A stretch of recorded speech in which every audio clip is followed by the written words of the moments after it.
Hello there. This is Jedi General of Obi-Wan Kenobi, and you are listening to Jedi Eternal.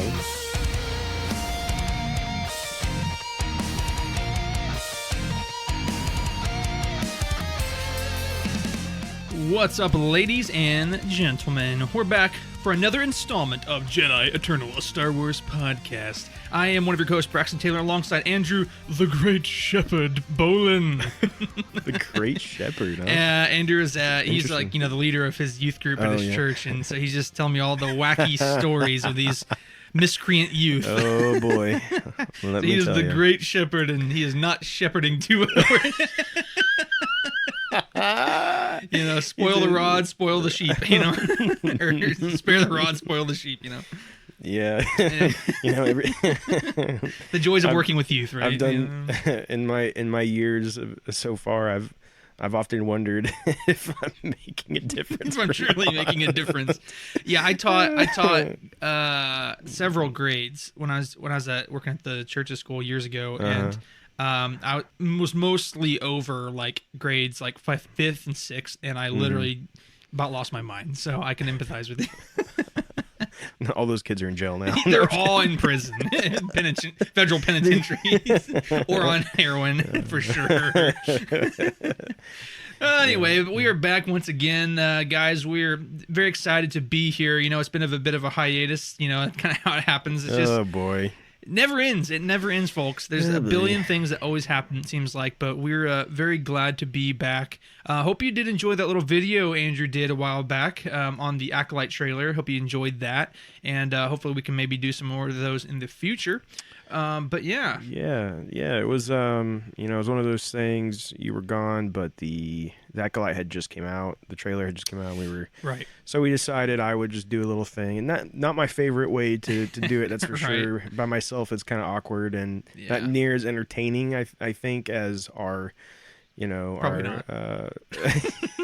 as our playful banter can be, but But it was still, I think, worth doing. Hopefully, it's good to at least get it out there, and that way you can talk about it and people. Because otherwise, we either don't talk about it at all, or we wait till now to talk about it. Like and at this later. point, it's like everybody's already seen it. And So. Anyway, hope you enjoyed that. If not, feel free to throw virtual tomatoes at Andrew. Anyway. No.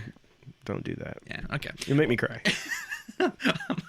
I'll move on. I'm very sensitive. I'm very sensitive. My fragile masculinity cannot take it. But for real though, guys, thank you so much for joining us again.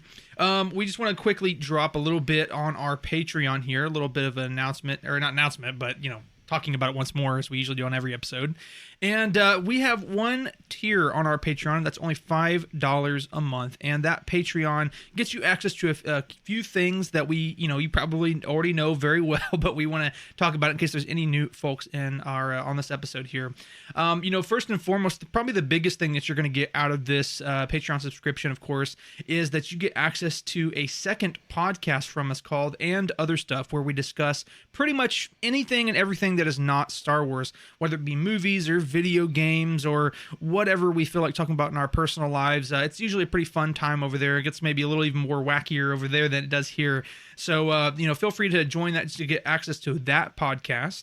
Of course, you do also become what's called a Patreon producer, where, you guys who are a part of that Patreon get first say on anything that goes on in this podcast and the other one. If we have any questions on how we want to proceed, if you have any suggestions, you can always message to us. And as a producer, we have first say on what you guys say to us. But last but not least, we also, I guess the second to last thing is that we do post our episodes on Jedi Eternal on there at the very least a few days early for those who are a part of that. And last but not least, every time we do an episode, we want to give a shout out to our Patreon producers. So Drew, take it away. Yes, we want to thank JB, Josh and Birkinshaw, Tara Bolin, Grayson David Gill, Alex Mason, Corey Wise, Jay Camdar, Jenna, Caleb, Luna, and Alex. Woohoo! So thank you guys very, very, very much. We really do appreciate you guys so much.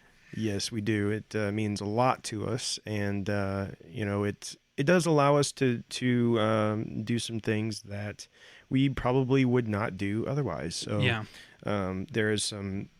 We again, like I like to mention this some just so you guys are aware, but like to host, to have a place to keep our podcast running, it requires some kind of like host. And Right. so, that requires a fee. And so like the money you guys give to us helps us do that. But not only that, but also, helps us to grow our podcast with, new technology and new devices, things that we may need. Exactly. And we are working on some of those things that we want to do in the future. So every penny helps.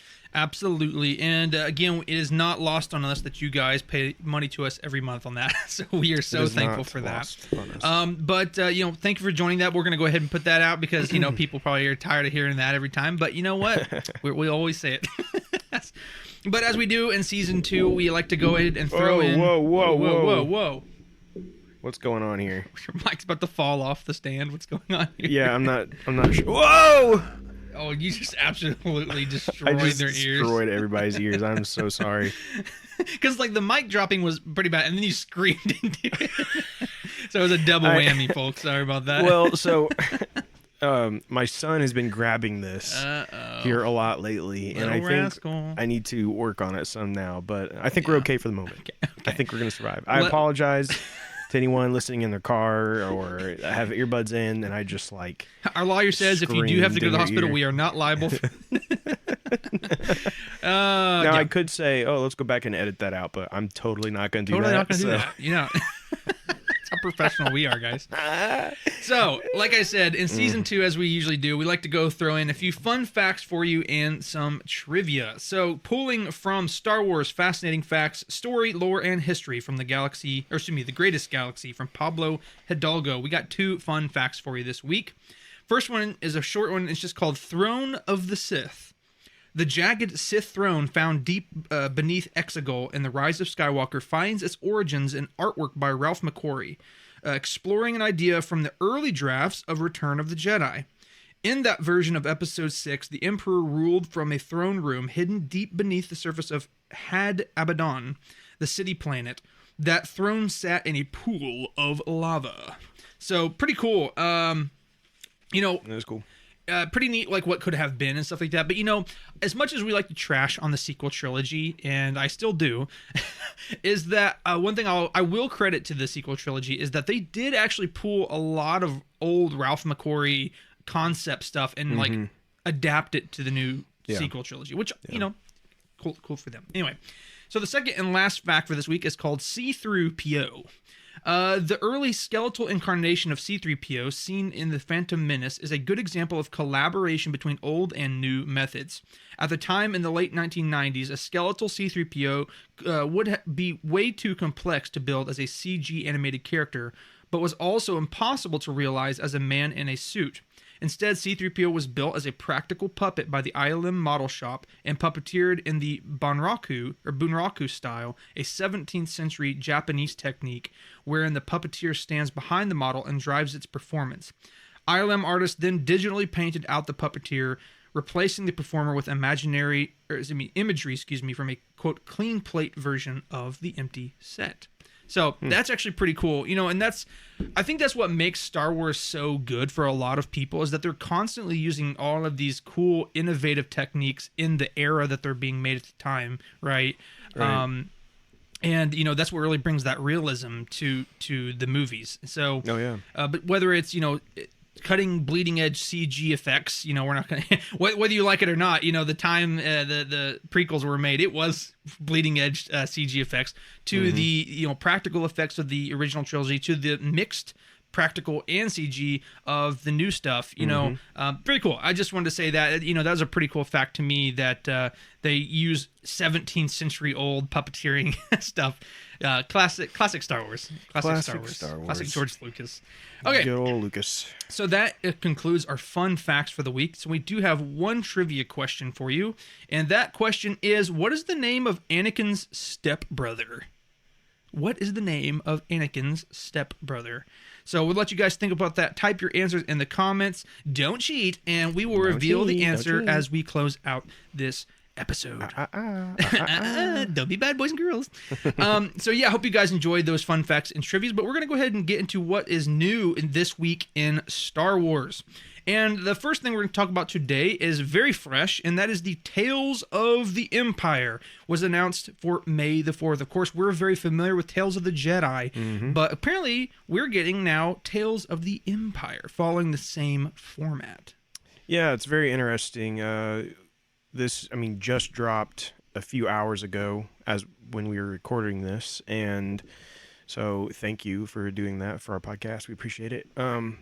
But this is interesting because we've been talking about a rumor that's been going around for quite a while now that there was going to be another Tales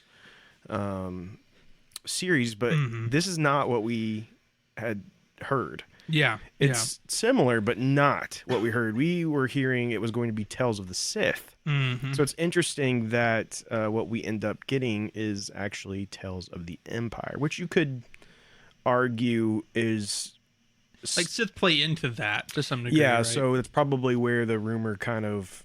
I say that because I would assume this still is the rumor we got. I don't think there's a separate Tales of the Sith that's...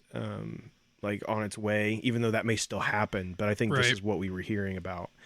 But this says that the Disney Plus press release describes it as the second installment in the Tales series. And Dave Filoni is credited as creator and the supervising director. And the cast includes Diana Lee Inosanto, Morgan Elsbeth, Meredith Selinger, Barra Sophie, which... Stop right there.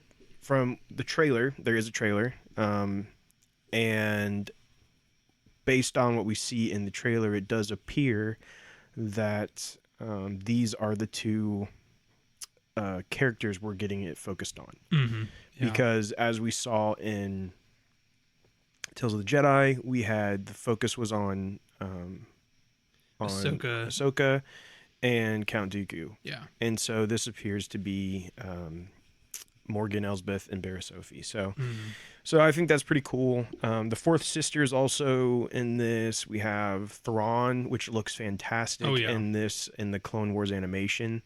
Everything looks better in looks Clone Wars really animation. good. We have the Grand Inquisitor. We got General Grievous. And so actually, there's a official synopsis here. It says, Star Wars Tales of the Empire is a 6-episode journey into the fearsome galactic empire through the eyes of two warriors on divergent paths, set during different eras. I can't talk. After losing everything, young Morgan Elsbeth navigates the expanding imperial world toward a path of vengeance, while former Jedi Barra Sophie does what she must to survive a rapidly changing galaxy. The choices they make will define their destinies. You know, Barris I think it is a pretty interesting choice, but for me, Morgan Elsbeth, I'm just kind of like, why? You know what I'm saying? Because what I noticed the pattern was for the first one, the Tales of the Jedi, and we actually talked about this in the prior episode, was that there seemed to be a hot topic person in there. You know what I'm saying? Like someone that everybody knows, they love, and they're really interested in, which was Ahsoka, right? And then there was someone who's interesting, but we just don't know as much about them. And then it was Count Dooku. So when we heard about Tales of the Sith, or what the rumor was, should I say, we were like, okay, well, someone big could be like, like who's very well known and loved, like Darth Vader, and then someone, less known but interested in, such as whoever we said, right? Looking at Tales of the Empire now, it does seem a little odd, and I think Barriss Offee Ophi or whatever would have been a very Honestly, I don't know if it's Offee or Ophi. I cannot remember. Whatever, yeah. It's Barriss. Let's just say Barriss, I've right? said both many times, so I just go back and forth. There's feels right in the nothing moment. stopping us from mispronouncing things as usual, right? Yeah. I mean, we could simply look it up, but why would we do that? Why would we do that? It's not fun. But I think Barriss would definitely be a really good Count Dooku. You know what I'm saying? Where she's interesting character, but not much is known about her. But it's just interesting that Morgan Elsbeth is, I think, a even more obscure character to some degree, and I think people are maybe less. I mean, I'm speaking just for myself, but I feel like the average person would be maybe less interested in her than even Barriss. So So here's the way I look at it: is we have Barriss, who, anytime we have any kind of helmeted character that appears in Star Wars, people immediately start speculating that it's Barriss. And the reason for that is because we know she left the Jedi, right? She it implied she was going to, become a dark side user to some degree, but we never finished her story. Her story is incompleted. Right. And so with this, this gives the opportunity to tell more of that story, tell what happens. And from the trailers, it appears that it's going to go down the road of her becoming a part of the Grand Inquisition, which is not that surprising, because I think we all kind of assumed that is where she was, and that's why every time we saw a new sister appear, everybody always thought it was her. It's her. And so the fact that now it seems like we're going to finally get that story, I think it will make a lot of fans happy. Now with Morgan Elsbeth, I think what they're trying to go for here is more a matter of she has. It's kind of like a recent. Yeah, it's like the most recent bias, thing. I guess, kind of thing. It's like her character isn't necessarily that like important to us. Could have done Thrawn. They but could have done Thrawn. That's all I'm saying. That's true. They could have. Recent and there are things. Yeah, I mean, I'm not arguing against the fact that I think there's more interesting characters we could have done here. Yeah, but I think that they're going with this because people that are watching Star Wars as things come out, they've seen her now in The Mandalorian, and they've seen her in Ahsoka. So, you know, she's this character that has been in a lot of recent content that they don't know a whole lot about. Yeah. So see, I can see that reason, but for me, it's like, if you're going with that reasoning, why wouldn't you again have chosen Thrawn? He's the biggest headpiece other than Ahsoka herself in that show. Sure. People don't really, again, it kind of follows in the thread of Count Dooku, where it's an interesting character. People would probably like to know more about them, but they don't really know much about him at this point. So, well, but here's the thing. I was about to say, here's the thing. Here's the thing, right? There is stories out there for Count Dooku. There is additional things, but most people probably haven't read it. Okay. Likewise, Thrawn. That's exactly what I was going to say. Has additional stories out there, entire trilogy. That's exactly of what books, I was going to. But most people, trilogies. Well, two trilogies, excuse me. And then all kinds of legend books, right? That they but still most play people into. Probably haven't read it. Right. So there's so much about Thrawn out there that you can learn about him if you want to. Yeah. But the average audience has only seen a very tiny portion of him. Exactly. And have no idea anything about like the Chiss ascendancy and all of that stuff, right? They have no clue. So it is just, to me, an interesting decision on that. I'm with you on that 100%. Like, why not use Thrawn in this? And we're talking about the Empire. Like, one of the biggest headpieces of the Empire is Thrawn. And it's you could have told a story about him still in the Chiss ascendancy and kind of how he transitions, and even tell a story that's in one of the books, but kind of bringing it to a bigger audience. Sure, I wouldn't have been against that, but for whatever reason, they did not choose to go that route. So definitely odd, but it is what it is. But I have to say, I was very pleased to see him, that he's going to be included in this, and seeing Thrawn, I believe, for the first time in Clone Wars animation, right? I'm not crazy by saying that, right? Like, this is the first time we've seen him in this animation style. So I know, we saw him in Rebels, obviously, but I think this is the first time we've seen him in the Clone Wars style. And for some reason, I feel like that's not true, though. Like, I think that you're right, but like, there's like the little nagging piece of me that thinks that. Well, and that's what I could be, I don't know what it would have been on, but when I saw him in the trailer, I'm like, man, it looks really good.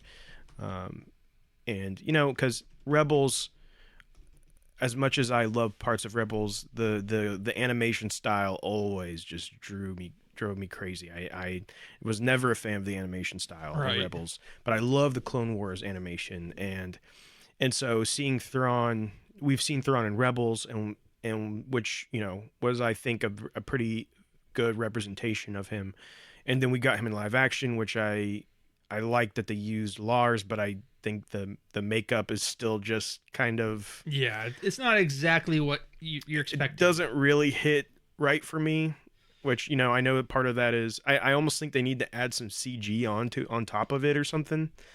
It almost seems like there's just well, he has a taller head, And he also has like those kind of like, what do you want to say, those protrusions on his forehead that they didn't really bring through. Yeah, it's just it's like they almost need to do some CG over his face to kind of make it feel a little more like it's not just a dude with makeup on, blue makeup on. Yeah. But then we also now have this Clone Wars animation, and I think this is now the best version of Thrawn that we've gotten. Like the most like realistic. I know that sounds kind of funny because it's an animation, but you know what I think you know what I mean. Yeah, I know by exactly that. what you mean. Yeah. And the so, closest iteration to what kind of we like think what he you would be. expect Yeah. him to look like. And so I think that's pretty cool that we're going to get that. And it's great to have Lars back in that voice and see more of that. And also we know General Grievous is going to be in this, and you know, it's always great to get more Grievous. Yeah, absolutely. Well, and that's what's cool is because we've heard about like, I don't know if this was the first, but one of the first times that we ever hear about Grievous infiltrating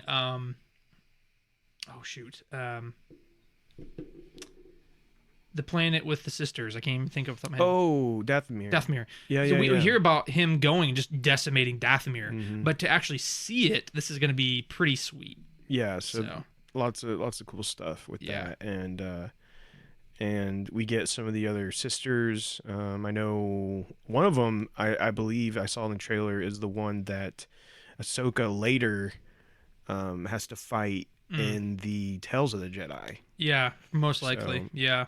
I could see that tying over for sure. And then there was a little tease that Vader's going to be in it, which always love to see that. Yeah, her master as the Inquisitor. That's pretty cool. Yeah. Anyway we kind of hit that on the nail there. Very, very excited for all of that. But that we talked about that for a while. But I even thought about breaking down the trailer. But you know, you guys can go watch it. We have it posted on our Facebook page, so you can go check it out. Go check it out there. It's just short enough that I didn't necessarily think we need to do a breakdown. But I don't know. Who knows? Maybe I'll change my mind. But I don't think I will. We're very decisive here, folks. So moving on to our next story here in Star Wars, we have all 9 Star Wars saga films coming to theaters on May the 4th. Wow, can you imagine? Yeah, so this is pretty awesome. So on May the 4th, you will be able to go to the theater, which May the 4th is on a Saturday this year. You'll be able to go to the theater and watch all of them from beginning to end. Man, that's a long day right there. It's a long day. And let me tell you, it would be really cool, but like I'm not going to do it. Yeah, it's a long time. It's one of those things like it's like, oh, that sounds like fun, but yeah, I'm not but it actually be kind of torturous. But torturous at the same time, and it's like I can also watch them all from my couch at home, the comfort of my own home. Which I mean, don't get me wrong, it would be sick to see them in theater. Right, you know, the grandiose of the theater, but here's what would be cooler is if they broke it up over a week. You know what I'm saying? And they like you know, for maybe I guess a little over a week, but you know what I'm saying, like 9 days, like 1 day a week, you can go see this. Because that would, I think it would detract from the enjoyment a little bit, knowing the fact that I have to be here for 10 hours or however long it's going to take. You know, more power to you if you want to go and do it. I will say, the first showing will be, of course, The Phantom Menace, and you know, The Phantom Menace, it's celebrating its 25th anniversary, but also there will be a special feature after The Phantom Menace that will give us the first look at the Acolyte. Oh, cool. So I'm actually considering going and watching The Phantom Menace just to get the sneak peek at the Acolyte. Yeah. I have thought about doing that. Which I would say it's most likely what the people saw at Celebration. It could be. I would be probably pretty surprised if it's something different than that. But anyway, nevertheless. I'm kind of hoping that it's like a scene or two would be kind of cool if they actually like played a little bit of the show. Yeah. And not just like another little teaser trailer. But, yeah. And that's the thing. It's like I kind of wish they would let us know what it's going to be, because if I go and watch it and then it's basically the same thing. If I have to sit there and watch one of my least favorite Star Wars movies, And then no Yeah. offense, Alex Mason. We know you love. We know you absolutely adore the Phantom Menace For one specific reason too. Right? but one reason over every other reason. We digress. But anyways, go check this out if you on May the 4th if you want to. You can go sit down and watch all of them. Yeah. And if nothing else, maybe go see the Phantom Menace just so you can see a look at the Acolyte. I believe tickets are on sale now, so Very cool. go buy you a ticket. Buy a ticket once an hour. Okay, so let's go ahead and move on to our final news piece for the week, and that is that EA is bringing Star Wars Galaxy of Heroes to PC, which is kind of an interesting choice there. If you're not familiar, Star Wars Galaxy of Heroes is originated out as an application on your phone, like a mobile game, should I say. And me and Andrew had played it for a little bit, and it was fun for what it is, kind of like a card collecting thing mixed with like turn-based combat. So it was pretty neat, but apparently they're bringing it to PC, which is, again, it's interesting because it's such an older game. I think it launched 8 years ago, I believe. Yes.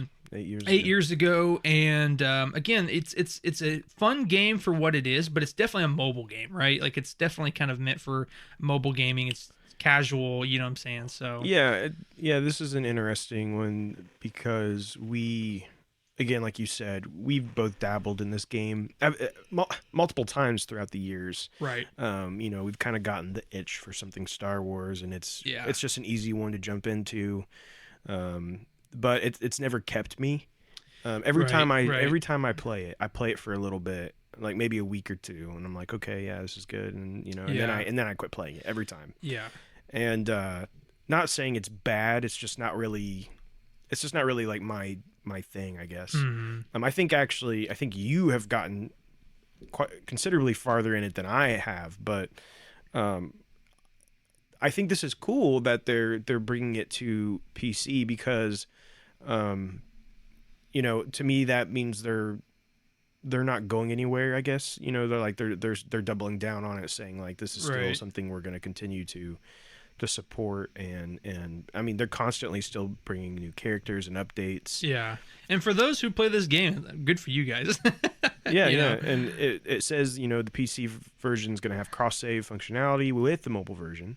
Alongside improved performance, the frame rate is doubled to 60 frames per second. And then, of course, there's also going to be mouse and keyboard support. So, I mean, hey, if you've maybe waited to try it, maybe now would be a good time to jump in. But I don't know. Even just like seeing this and reading about it, it's kind of making me want to pull it back up and just like mess around again and see. But yeah, for me, it was one of those things where I played it pretty hard, like I think every day for like a couple months, because I do kind of like once I don't really like playing those kinds of games that often, but like when I do and I kind of get attached to that game, like I want to collect all the characters. It's like I want to get all of them. And I want to level them up, and you know what I'm saying? I get kind of addicted to that. But I know for me personally, when I played it for like a solid like couple months, and I'm just kind of like I got a lot of characters. And it's like really difficult to level them up without,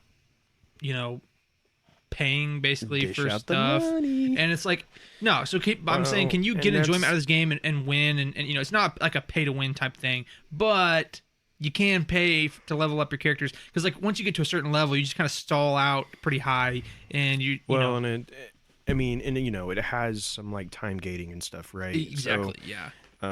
It wants you, or it definitely encourages you to want to spend some money to progress quicker. Right.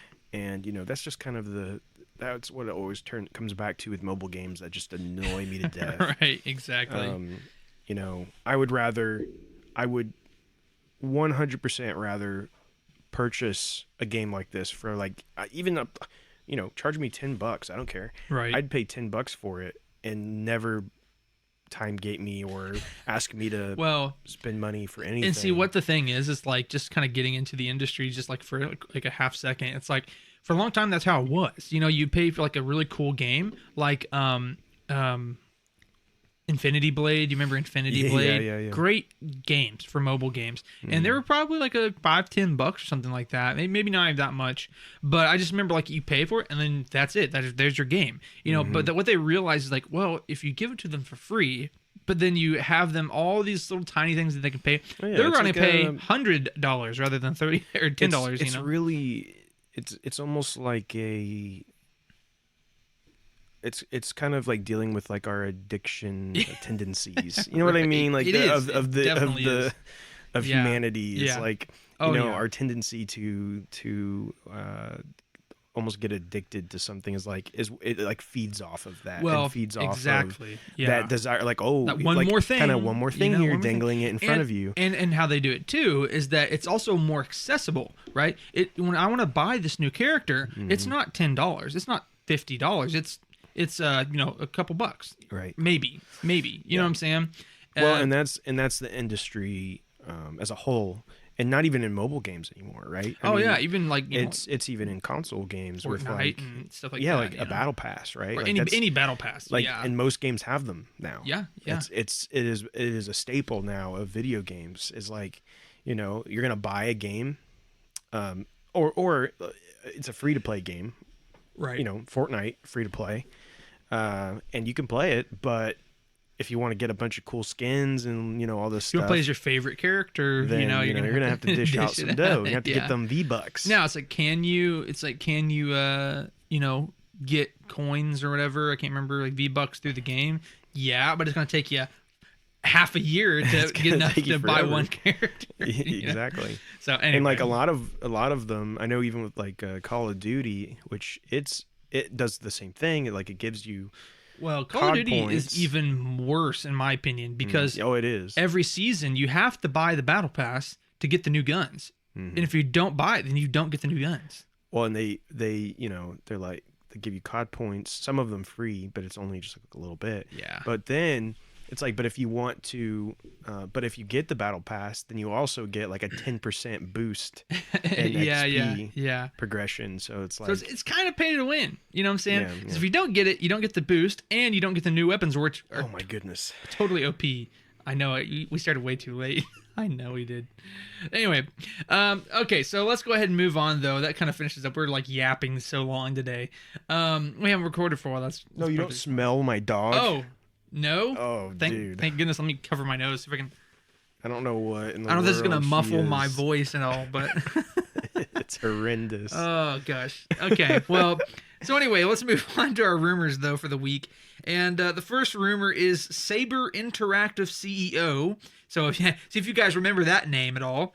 It says that KOTOR remake is still, quote, alive and well. And you know what? They say that, we don't believe you. That's why we're putting it in rumors, because we don't believe you guys. Yeah. So here's the thing, give you, if you're new, if you've not been keeping up with us, I'll give you a very quick run through on this. KOTOR remake was announced years ago, back in 2021. Wow. Okay. That's crazy. Yeah. So here we are, years later, and supposedly has been 6 years in development already. Yeah. Okay. Yeah. Has now been, it was in the hands of Embracer, with the developer being Aspire. Mm-hmm. And then that kind of fell through. They gave it to Saber Interactive. And now Embracer and Saber Interactive have split. Mm-hmm. Yeah. Which is interesting. So, according to the Saber Interactive CEO, KOTOR remake is still being worked on. Now,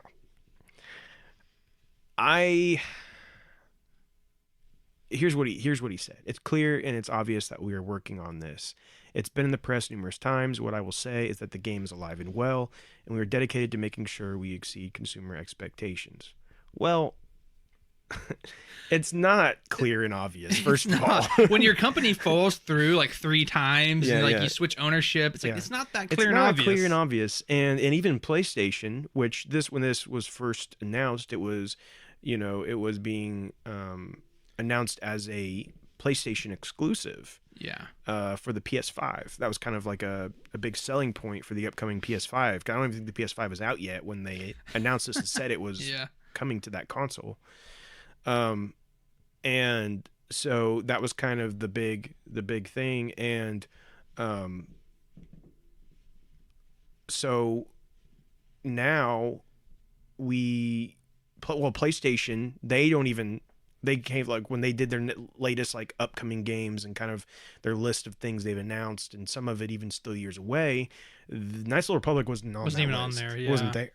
So that tells me they're not sure about it, or they've distanced themselves from it. And that's a pretty big IP with Star Wars. So like, if they even had like an idea that was going to be on there, like you know that they would have included it. You know what I'm saying? And it's, I don't know. We've talked about this so many times, and I'm not gonna harp on it too long. I probably already have too long. But it's just one of my favorite games of all time, and this is a game that if you put it in the right hands, it could be one of the most amazing things we've gotten in a long time. Oh, 100%. If you can continue to keep the magic of the story of the game, of that universe, but upgrade it with newer gameplay and newer graphics, you have a guaranteed hit on your hands. Mm-hmm. But for whatever reason, they can't seem to do that efficiently. Right. And now we have Saber Interactive, which, don't get me wrong, I'm not gonna say Saber Interactive is incapable of doing it. But what I will say is that Saber Interactive hasn't been necessarily throwing out AAA games. Right. They're actually known for helping port games. Mm-hmm. For example, they helped port like all the Halos to PC. Yeah. Things like that. But they're not known for necessarily releasing big AAA games. So I'm like, why do we keep doing this? Yeah, exactly. And I'm not, again, maybe they're going to make it happen, and cool if they do. But I don't understand why we can't give this IP to someone big that knows what they're doing, that can really hit this one out of the park. Because until they do that, there's two things. Either it's going to just continue to fail, we're never going to see it, which I think is the most likely. Yeah. Or it is going to get released and it's going to be trash, and that's going to be really, really sad. That's going to be so upsetting. So yeah, and it's like, this past year has only shown that this game could just hit it out of the park. Because of Baldur's Gate 3. 100%. Baldur's Gate 3, which Baldur's Gate, that series, that style came out of also where KOTOR's from, because they both were from BioWare a long time ago. Right. So they have that same history where Baldur's Gate 3, upgraded, brought to modern times. And essentially that's what we need done with Knights of the Republic. Mm-hmm. And it's gone to even show that you could even keep the same type of gameplay with the turn-based. Baldur's Gate did it, and it was just fine. Yeah. Now, we've talked, I kind of hope that's not the case, right? Because they're remaking it. They're not just porting it, right? Right. Or redoing the graphics. We've kind of talked, and the rumors have been that they were going to update it with a new style of combat, where it's going to be more like action-adventure combat, which is kind of more hack and slash, kind of what we want. Yeah.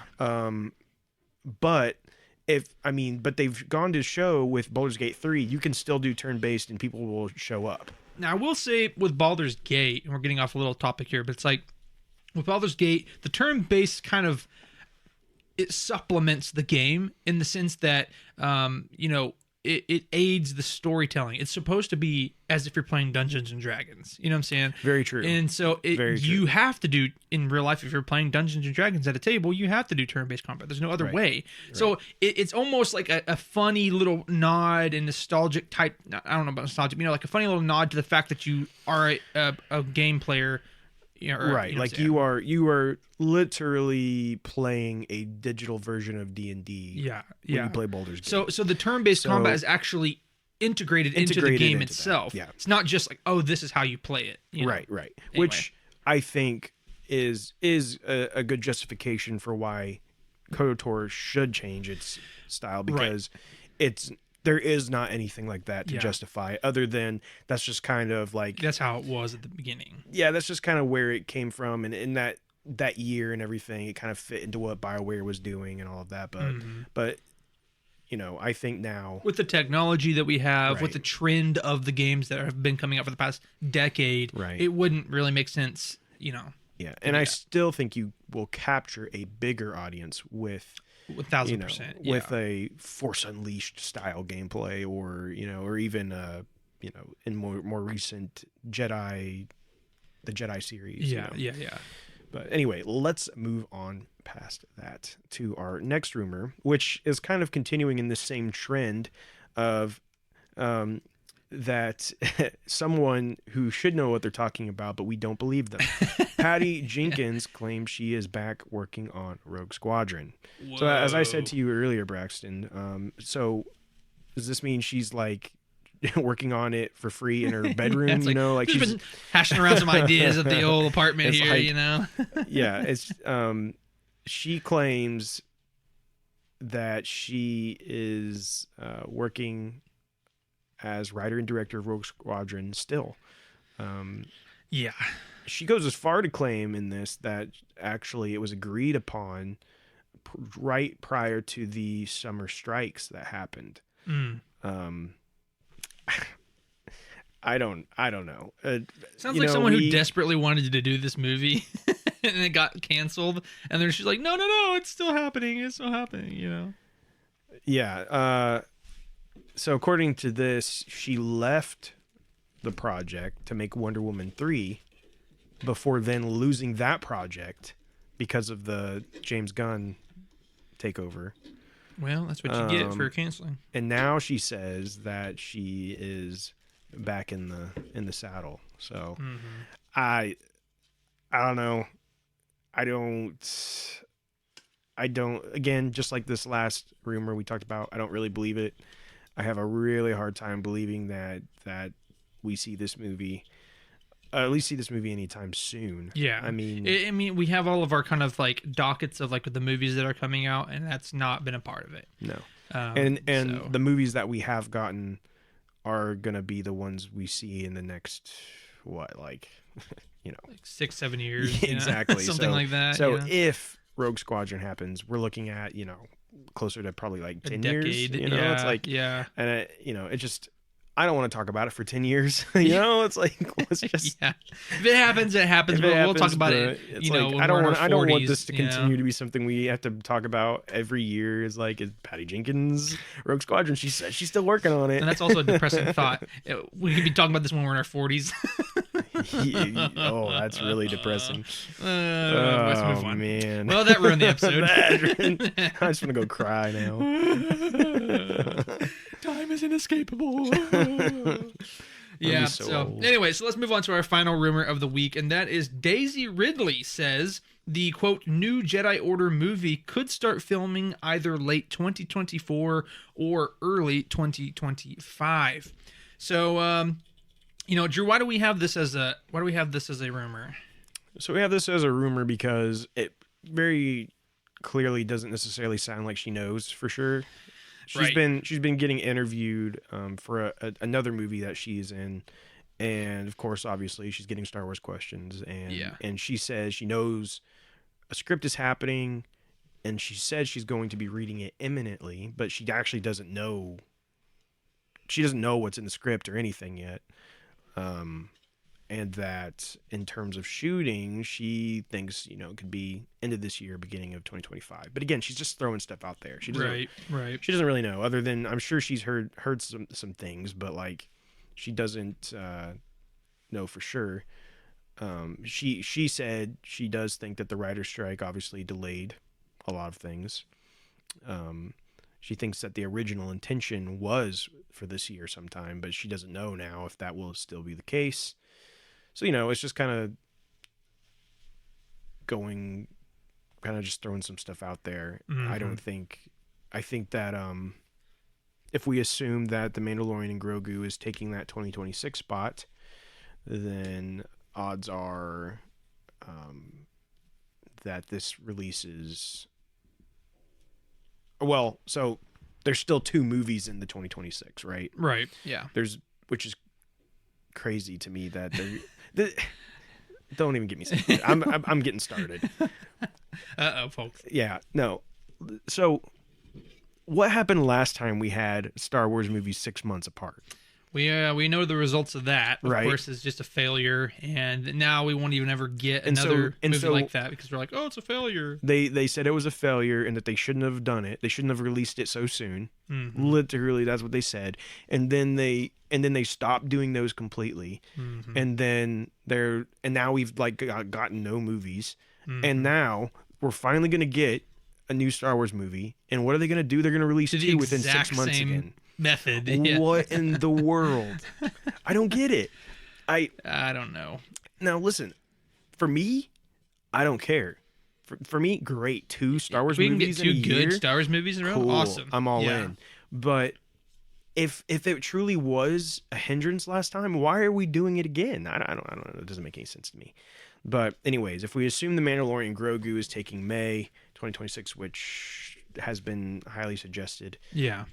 then it's a good chance that the Daisy Ridley one is going to happen December of 2026. So Yeah, definitely possible. we'll see. I don't know. I think Well, it's still kind of crazy, but we'll see. So anyway, that concludes our news and rumors for the week. So we're going to go ahead and get into our main topic of the week, and that is, of course, reviewing the most latest episodes of The Bad Batch. So unfortunately, I think we're all aware of the elephant in the room. We have not reviewed like the past 6 episodes, so we totally get that. But we're kind of to the point now where we've watched it. It's been out into the ether for a while now, so we're really just going to focus on the last few, 2 to 3 episodes. Probably the must 2 because it's the most recent, but of course this the third to last episode, of course, did have one of the biggest parts of the show thus far, and we're going to get into that a little bit too because we can't help ourselves. So Drew, go ahead, lead us off. Yeah. So the first thing we're going to talk about here, is episode. Let's see, what episode was it? Episode 9, right? I have this up for you. Oh, thank you. Episode 9, The Harbinger. So this was kind of the big moment we've been waiting on. We Right. talked about, Yeah. with the Bad Batch, one of the things from the trailer we saw that was very intriguing to us was the reveal of Asajj Ventress. And so in canon, Asajj Ventress died in a novel. It was a novel that was created as a script for Clone Wars that never saw the light of day. It was turned into a novel, but that was still considered canon. And so there were a lot of questions. We thought maybe it could be like a flashback of some kind, or Clone. we talked about clones. We talked about a lot of stuff. Yeah. So this is officially the episode she comes back in. And she comes back with little to no fanfare. Nothing. It was just like she's just Yeah. standing there all of a sudden. Yeah, There was no like. There's a ship. Yeah, turns around and there she yeah. is. And you're like, She's just oh, standing okay. there. I you thought know? it was going to be a little more like, Yeah, and some sort of announcement, Some or kind hey, of this big- is her. some kind of big reveal or something. Yeah. But no. Yeah. And I have to say, overall, I was very frustrated with this episode. Yeah. So basically, well, first of all, they don't even know who she is at first, which Right. is also kind of interesting to me. I think it would have made more sense if they had known of her, and which I think they would have. So again, it's like they dance this line where they never commit to really either side, right? It's like they don't really know who she is, and they're kind of wary of her. But then at the same time, like throughout the episode, they're like looking her up and like, oh, it is. Look, it's Asajj Ventress. Yeah, well, one of them's like, oh, I thought I recognized her, but they don't act like they recognize her at first. Exactly. At all. Yeah. It's like, I mean, yeah, she's got hair now, but I mean, I feel like the still- pale skin, the tattoos. Yeah, I mean, I think it's a she's pretty obvious. recognizable. Yeah, Yeah, and so she's there, and anyways, long story short, they're like, basically, Asajj is like, I'll do some training with her, see if she has a high M count, and so it goes through pretty typical stuff. Yeah. Like she's getting some training, so to speak. And the episode ends with it being very. They don't ever really say for sure. What? Yeah. So basically, she says like, "Oh, she's not force sensitive," and then they send her off, and then they're kind of like, she would need more training. So it's like, does she have force sensitivity or not? Like, there was no clear indicators it didn't seem, that was like, oh, she's force sensitive, Well, it almost seemed to suggest, to me, by the end of it, almost suggested that she lied because she didn't want her to be like found out or follow this path or something like that. It was almost like she lied about it to keep her from. But I'm not for. It doesn't necessarily confirm for sure, but.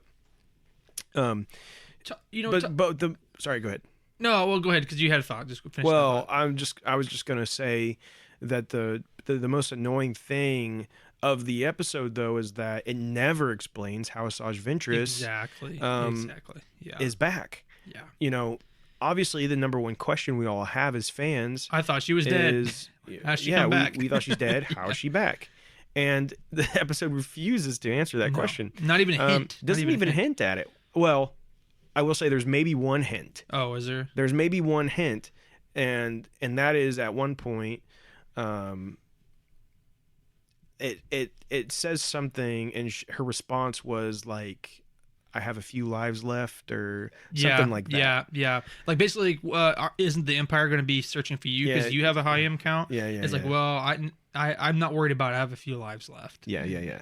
And so. I guess that's true. You could take that a couple different ways. She uses the sister's magic to like reincarnate herself or something. Right? Has she been resurrected? Yeah. Is she a clone? Does she have multiple clones? You know what I mean? Multiple clone bodies, like, or is she kind of making a joke about the fact that they thought she was dead, but she's still alive? So she's like, I got a couple lives left because. People already thought I was dead once, type thing. There's a lot of ways it can be taken, but guess what? They didn't give us an answer. Nothing. Yeah. Now, I don't know if you have a better answer to this. Someone in the executive side of this on the actual official Star Wars team said, well, her coming back is canon, and it still fits within existing canon, i.e. this book, but will be basically, answering those questions in a later story. So it's just kind of funny because it just seems so haphazard. You know what I'm saying? Book, so it's like, is it another book or is it another show? It's like, oh, hey, this person was dead, but we brought her back. There's a reason for it, and it fits in the canon, but we'll explain it later. You know what I'm saying? It reeks of somebody, maybe even Dave Filoni. Somebody said, I want Asajj Ventress back. We're going to use her again in the future. We have plans for her. Probably live action plans. Most likely, yeah. That would be my guess. They want to use her in live action for something, so they want to bring her back. And we're getting a lot of these Night Sister stuff through Ahsoka. Yeah. So anyway. So I think that they're like, okay, well, how can we start this? Okay, well, we can have her show up in Bad Batch, and then someone's like, well, she's already dead, so how do we? And they're like, oh, well, you know what? We'll do a story about that later. That explains how she came back. It doesn't fit within Bad Batch to tell the story, so we're going to tell it later in blah, blah, blah. But then you're going to leave all these people with all these questions, like how on earth... It's like, we'll write a book about it later or something, you know what I mean? Like, I kind of feel like that's how they're... But it's like, we just need her to show up so that people know she's back around so we can have her in blah, blah, blah later down the road. Yeah. That's what it feels like. And so, honestly, this completely... I guess it's not unrelated, but I did want to point this out. What's very interesting, for the first time in, I don't know how many iterations of Star Wars we've gotten this far, we've heard the word midichlorian for the first time for I don't know how long, because we've been constantly hearing M count. We actually heard her say midichlorian. Did we? Yes. Oh, yes. I didn't even catch that. Really? No, I figured that would be something he's gonna mention. We didn't mention it yet. Yeah, she says midichlorian. She says midichlorian, which I was like, it kind of caught me off guard. I'm like, I thought we were kind of like trying to move away from midichlorian. Well, that's the whole reason why they started calling it M count, just because there's such a negative reaction to midichlorians that they just started calling it M count. So I thought that was pretty interesting. Which was it her telling them what an M count is, because they don't know what an M count is. Yeah, right? She never explains it. She just uses it in lieu of M count. So she just was talking like interesting. her Yeah, I midichlorian. totally didn't da-da-da-da. catch it. Yeah. Okay. Interesting. So anyway, but you know, in terms of like, you know, there's a lot of things we're kind of frustrated with in this episode. But just to talk about like what's good though, it is cool to see. I always really enjoyed Asajj Ventress, first of all, and second of all, it was. I mean, I know it was at the cost or price of our main characters in this show, which kind of diminishes them a little bit. But I have to admit, I did love seeing her just absolutely wreck house with the Bad Batch. Because, I mean, come on. You know what I'm saying? Like, I get that they're highly trained, like special clone stuff, but like, bro, come on. You know, and that was also kind of my frustration a little bit with you know, Revenge of the Sith, you know, episode 3, the movie. Was, you know, you got these basic clones who are just taking down these Jedi, and you know, there's whole reasons behind that. They weren't expecting it, and blah blah blah blah. You know, whatever. Yeah. But it just always kind of irked me in how easily these clones kill these Jedi. So I thought like this special group of clones got just absolutely decimated by Asajj. I thought that was pretty good. Yeah. Anyway. Yeah, and I like the character of Asajj. I like her story and how she begins and where well, at least where we thought she ended. And I think yeah, I mean, she's a compelling character that I think could have a lot more story told. So I'm not necessarily against her being alive. If only they didn't kill her off in a book. Yeah, it's like maybe if they didn't try to kill her off, and now we have this unanswered question of how she's back, and it's like it's just kind of frustrating that we don't know, and who knows when we'll know. You know, I guess maybe she could be back in this series, and maybe there's an answer. I don't know. They've not told us that she's in this series more than that one time, but that doesn't necessarily mean that she isn't. Right. And maybe that's part of it. Maybe and if that's the case, I think I'd be able to come back to this episode and be like less critical of it when you look at the entire series as a whole. But as of right now, I remain critical. But let's move on to the next episode, and that is episode 10, Identity Crisis. So this one here, I actually thought this episode was okay. This is one where we're focusing on Mount Tantus with Dr. Hemlock. Is there, and then we have the Dr. Emery, who is taking over as the new chief scientist for Project Necromancer. So we do get a reveal here and some answers to some questions, because this was the vault, right? We talked about the vault at the beginning of the episodes when this season started. I had some pretty crazy theories. None of my theories were anywhere close to being correct. Yeah.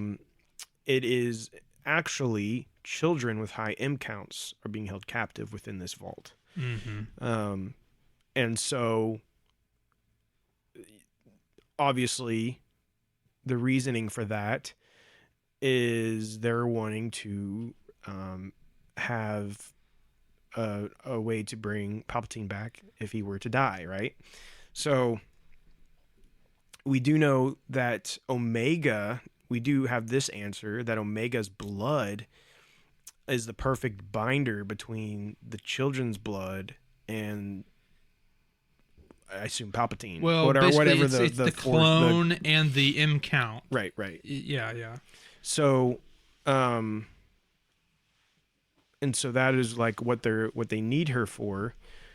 And so we kind of just go through this whole episode with obviously seeing Emery kind of has a softer heart than she wants to let on, and she's not, you can tell she got kind of caught off guard that there's actual children here, right? You know? That part you can tell bothered her, and you can tell she's going to end up probably assisting and making sure that these kids are saved.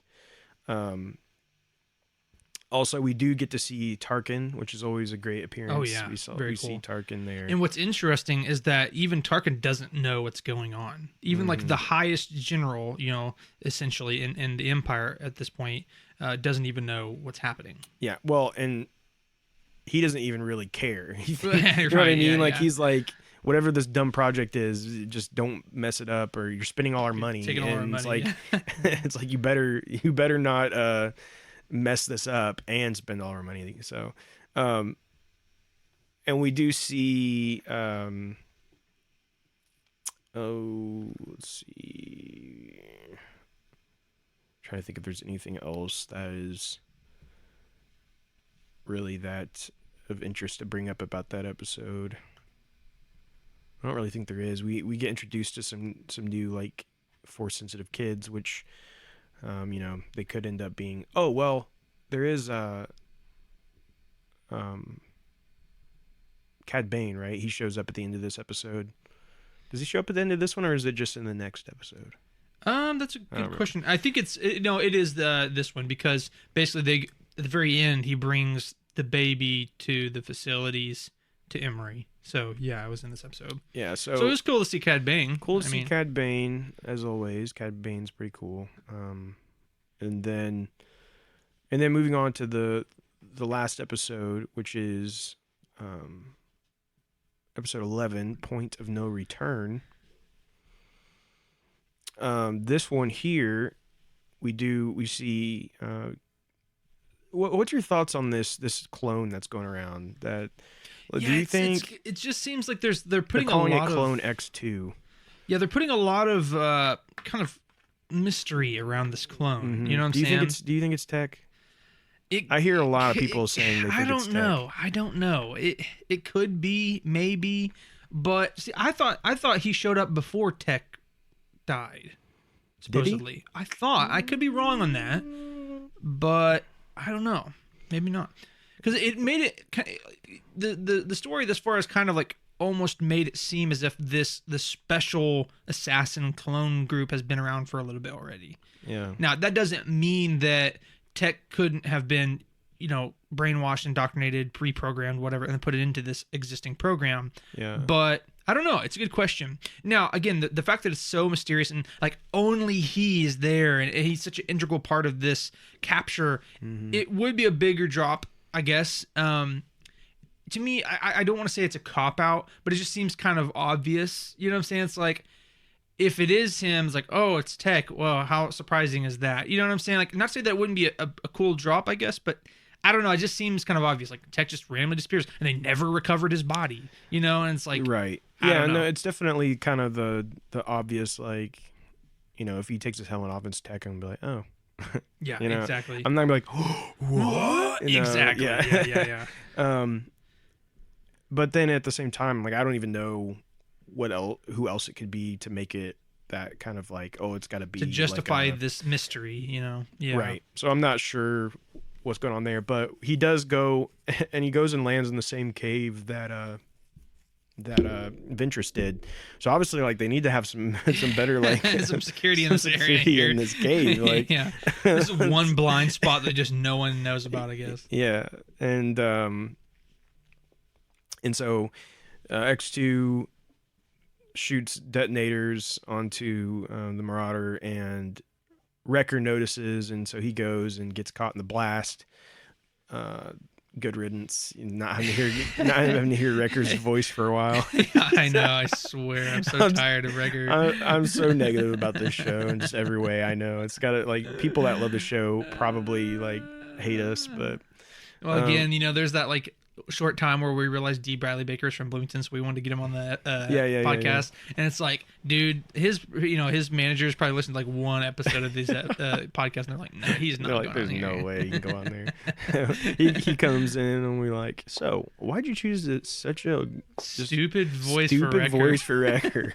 and let me tell you, that dude, he loves Wrecker. Oh, he loves it too. Yeah. I've seen him at multiple different conventions at this point, and the first thing he does everything is he's just like in his Wrecker voice, and like he thinks that everyone's gonna love it, and I'm just like, no. It's like, dude, you could be doing Rex or any of them. Now I think it's like, oh, it's so iconic because it's different and stuff. It's like, but dude, you have to understand though, all the clone voices are iconic. It's just that it's been going for so long, and there's so many clones that you don't feel like they're iconic.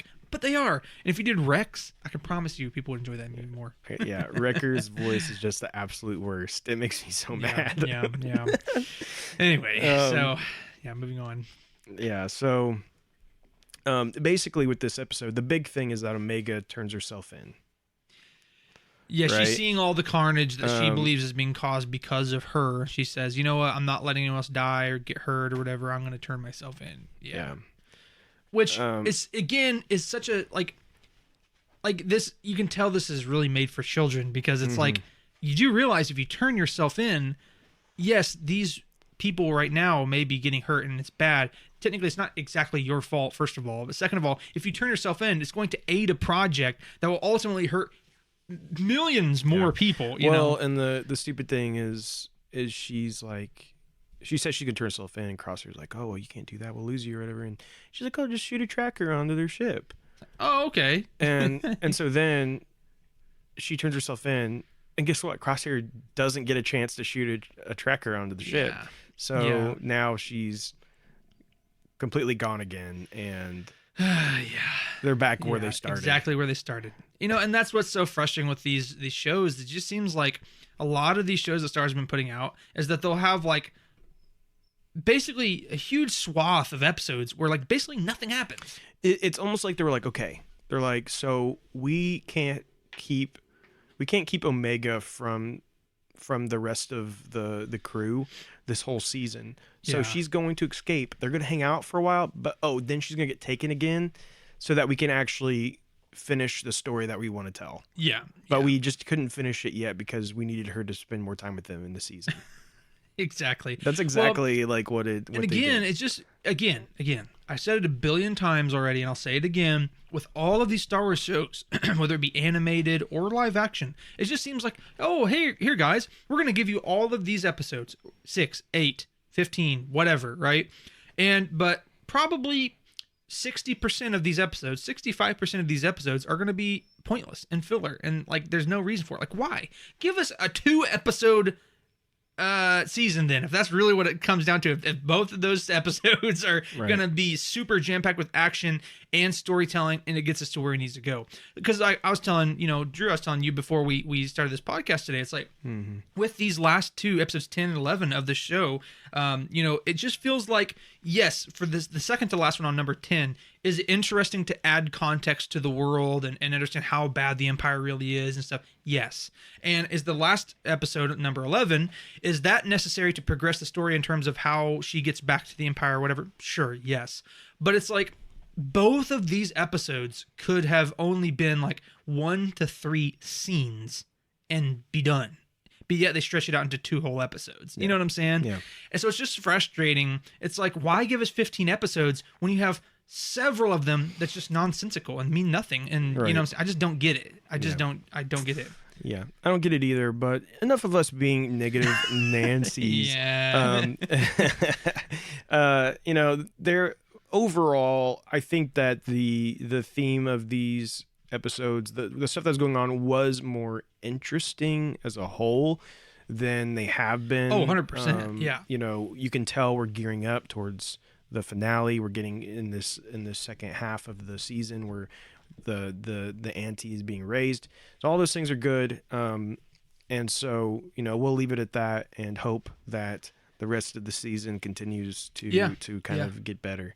Well, this season's been way better than the entirety of the second one for sure. You know what I'm saying? Sure, yeah, so we're being hard on it because it deserves it to a little bit, but it's definitely done better than the second season. Yeah, so. and as always, this is what we do, right? We critique and we talk about what we like and definitely what we don't like. But before we end out the episode, Brax, you want to go ahead and give us the answer to our trivia question? Yes. So the question was, what is the name of Anakin's stepbrother? And that man is Bubba Johnny. That is Owen Lars. Oh man, so close. What? That's not it. No, it's Bubba. All right. Well, we want to thank you guys. We want to thank you guys so much for joining us today, and we hope you enjoyed it. If you did, go ahead and like it and share. We would love for you to share this with all your friends and your family. Share it with your grandma. your Share it with your great-grandma, neighbor, share it with your neighbor, your professor, the bum across the street. just anyone you can get your greedy little hands on. But but we also want to thank our good friends Galactic Empire for allowing us to use their music, which you're about to hear. But please like and follow us on Facebook and Instagram for weekly news, polls, discussions, more. Please also follow us on Spotify, YouTube, Apple Podcasts. Leave a review. We'd love for you to leave a review on there. That helps us too. Make sure you also subscribe on Patreon. You can do that for only $5. We think that that is a steal, and you get an exclusive podcast and all of those goodies. You get shout outs. We think it's worth it for $5, don't you, Raxton? I agree. Yeah, so we think you should join us. Hey, we'll have another episode here soon talking more about everything Star Wars and, of course, the next episode of Bad Batch. But until then, may the Force be with you, and we thank you for joining the Jedi Eternal.